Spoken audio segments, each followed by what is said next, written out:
Bonjour à tous, aujourd'hui on va suivre un tutoriel pour remplacer la nappe et le bouton Home sur un iPhone 6S. Pour réaliser cette réparation, vous aurez besoin de trois choses. En premier, la pièce détachée. En deux, le kit d'outils. Et enfin, le patron des deux montages. La pièce détachée, vous la retrouverez en commentaire de la vidéo. Donc en l'occurrence, c'est la nappe avec le bouton Home intégré. En deux, le kit d'outils. Ce sont des kits d'outils spécialement sélectionnés et conçus par Bricophone qui sont en option sur la fiche produit. Vous retrouverez également en option le kit prêt à réparer qui comprend en plus la pièce détachée, le patron adhésif, un manuel de réparation et enfin le kit d'outils spécial pour l'iPhone 6S. Enfin, avec votre commande, vous recevrez gratuitement le patron d'aide au montage pour repositionner toutes les vis que l'on va enlever. C'est une réparation qui est très simple, il faut compter environ 15 minutes et la difficulté est notée 2 sur 5 sur notre site internet. On va commencer tout de suite la réparation par ouvrir l'iPhone 6S. Avant toute chose, vous éteignez le téléphone. Ensuite, comme sur la série des 5, pour l'iPhone 6S, on va devoir retirer les vis Pentalobe qui sont notées A1 et A2, qui sont à droite et à gauche du connecteur de charge. Les vis Pentalobe, elles sont en forme d'étoile. Voilà, ce sont des vis avec des empreintes spécifiques. Vous les retrouverez juste pour les deux vis. Il faut savoir que sur l'iPhone 6S, l'écran il est légèrement collé avec du double face sur le contour. Vous allez voir un petit peu après. Pour enlever l'écran, on va placer la ventouse juste au-dessus du bouton Home. Ensuite, on va tirer sur la ventouse jusqu'à l'apparition d'un jour. Dès que vous avez un petit jour qui s'est créé entre la vitre et le châssis, on place le levier pour déclipser l'écran du châssis. Voilà, on fait cette opération. En bas, à droite et à gauche. Par en haut, on va y venir un petit peu après. Voilà, mais vous allez bien jusqu'au bout. Et ensuite, une fois que vous avez déclipsé l'écran, on n'a plus qu'à tirer sur la ventouse. Là, il se peut que vous ayez encore un petit peu de double face qui soit entre la vitre et le châssis.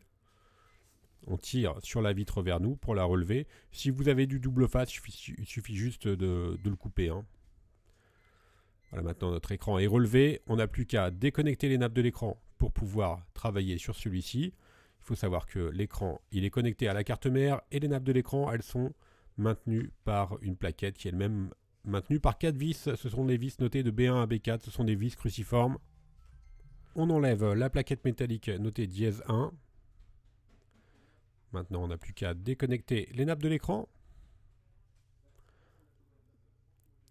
On va commencer par la nappe de la caméra avant, ensuite le LCD et enfin le tactile.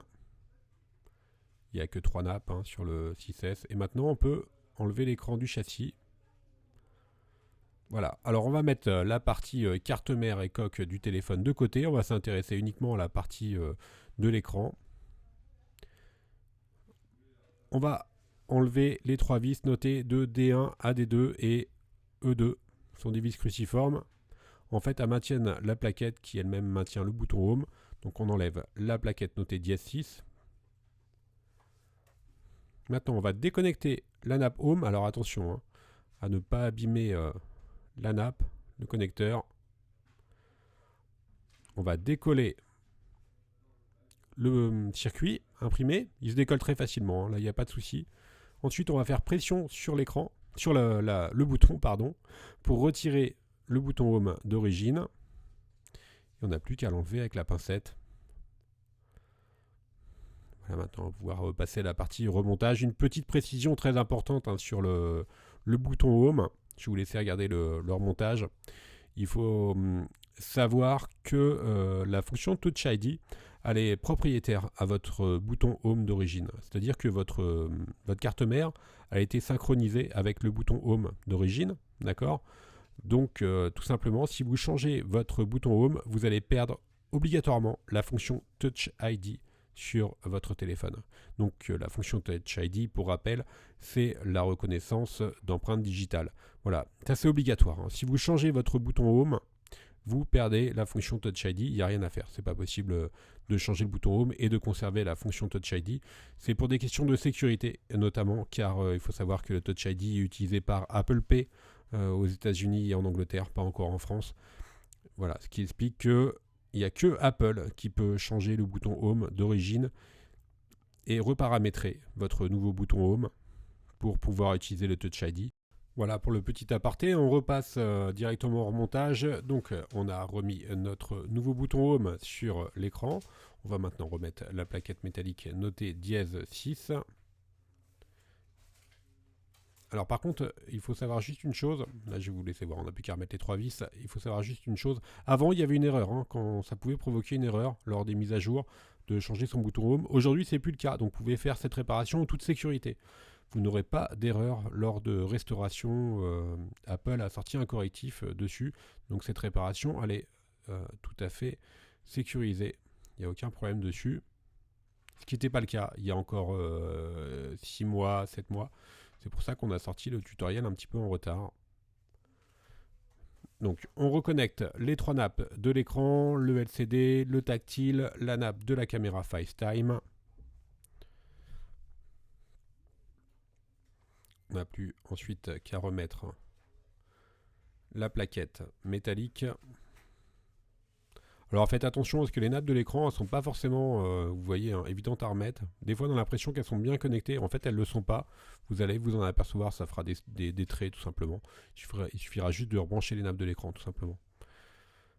On remet la plaquette qui est maintenue par les vis notées de B1 à B4. Faites attention à bien remettre les bonnes vis au bon endroit, elles ne font pas toutes la même taille. Et juste en dessous, il y a la carte mère. Donc si vous mettez une vis trop longue dans un emplacement qui n'est pas prévu à cet effet-là, vous risquez d'endommager la carte mère. Voilà, la dernière. On n'a plus qu'à reclipser l'écran par le haut. Voilà, on le reclipse en haut. Et ensuite, on va faire pression sur tout le contour de l'écran pour pouvoir reclipser celui-ci. On remet enfin nos 2 vis Pentalobe A1 et A2 et la réparation sera terminée. Donc vous avez vu, c'est une des réparations les plus simples sur l'iPhone 6S pour remplacer le bouton Home. Il n'y a pas vraiment de difficulté particulière sur cette réparation. On a un accès quasiment direct au bouton, donc ça ne représente vraiment aucune difficulté. N'hésitez pas à vous connecter sur notre site internet et à nous contacter par mail, par chat ou encore par téléphone pour tout renseignement. Enfin, n'oubliez pas que vous bénéficiez de 10% de remise avec le code YouTube sur notre site. Merci à tous d'avoir suivi ce tutoriel et à bientôt pour de nouvelles vidéos.